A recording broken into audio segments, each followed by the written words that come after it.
US Democratic presidential candidates protesting, along with McDonald's workers. Claire Sebastian has this story. We've also seen this come amid new workplace violence and sexual harassment claims this week, demanding wages were raised to $15 per hour. It also is the AGM for the company today.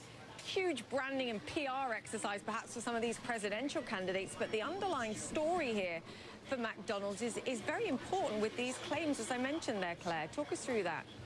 Yeah, Julia, as you say, this is an important event for these Democratic candidates. They get to push their agenda when it comes to the minimum wage, to union rights. They get to lobby, perhaps, for union endorsements, which are critical in elections in this country. But as you say, these issues are not going away for McDonald's. The issue of sexual harassment is one that they've been trying to deal with for a couple of years now. They say they've brought in an anti-sexual violence organization to help update their policies.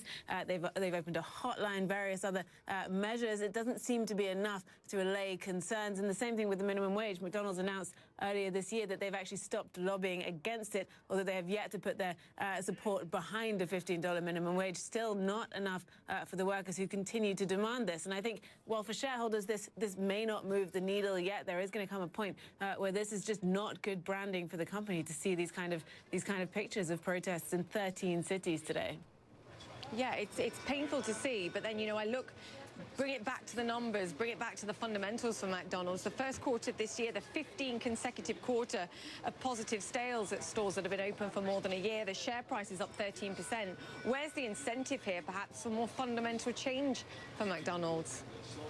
Well, I mean, the thing is, McDonald's is undergoing fundamental change when it comes to the business, aside from these issues that we were just talking about. They're having to redesign a lot of their stores. They've been trying to revamp their menu with quite a bit of trial and error, and it has been working with those 15 quarters of consecutive sales growth. But I think shareholders, certainly judging by today's meeting, are simply interested into whether the company can continue to innovate fast enough. One of the questions, which I think you'll be interested in, Julia, was whether or not they're going to bring a meat substitute like Beyond Meat or Impossible Burgers onto the menu. They say they're looking at it. It's an interesting space, but they have nothing to announce as of yet.